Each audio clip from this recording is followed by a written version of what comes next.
Hello, thanks for joining me. Time for our extended weather outlook, and in the short term the heat is going to build across much of the UK. In fact, the first half of the week will turn really quite hot.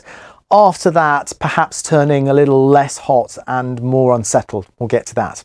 Now here's the satellite picture with the jet stream superimposed, and you can see a big ridge here. So the jet stream's way to the north of us. It's allowed the heat to build in from the south, and this dip in the jet stream with the rain clouds, that's the bad weather that affected Paris and the opening ceremony at the Olympics. So the forecast then through the early hours, so we will have had clear skies across much of England and Wales, more cloud in Scotland and Northern Ireland, with just that closer to a weather front in the northwest, and the temperatures, whether you're north or south, will be about the same Monday morning, at least in most major towns and cities. So on Monday, a large area of high pressure is dominating the weather across the bulk of Europe. Here in the UK, in the northwest, we're closer to weather fronts, which will make it a little cloudy at times in parts of Northern Ireland and at least western Scotland, even a few spits and spots of rain. But the vast majority of us, at least across England and Wales, should have a sunny day and very warm. In fact, not far off 30 degrees Celsius, I think, in the southeast and East Anglia. High 20s expected into Yorkshire, but for Scotland and Northern Ireland, not quite so hot.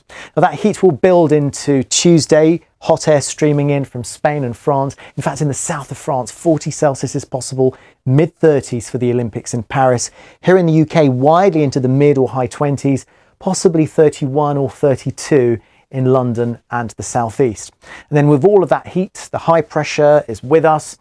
Storms may develop later on Wednesday from northern France to southern parts of the UK. Now this is going to be very difficult to pinpoint at this stage, as it always is this far in advance. In fact, the storms could be further towards the east or to the north. They may break out in a slightly different location, but broadly speaking, that risk of thunderstorms increases as we go through the middle part of the week. And certainly by Thursday, it looks as though we'll have a thundery low early in the day at this stage, we think, very close to the UK. And that means widespread thundery showers developing across England and Wales. I think more likely the further east you are, so perhaps a much lower risk there in Western Scotland and Northern Ireland. And it's still really quite warm, low 20s in the north, mid-20s easily, I think, in the south. The air will be quite humid.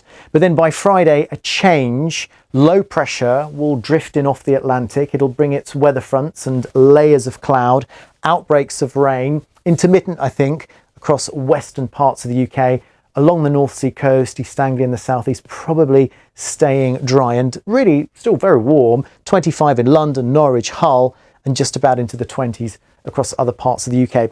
And then the weekend, it does look as though things are going to turn a little bit more unsettled with low pressure close by, but by no means is it going to turn chilly or especially wet, at least not for most of us. I think showers are certainly on the cards. So if you've got any holiday plans here in the UK as we go through next week into the weekend and beyond that, well, it won't be quite as hot as what we're going to experience in the next few days.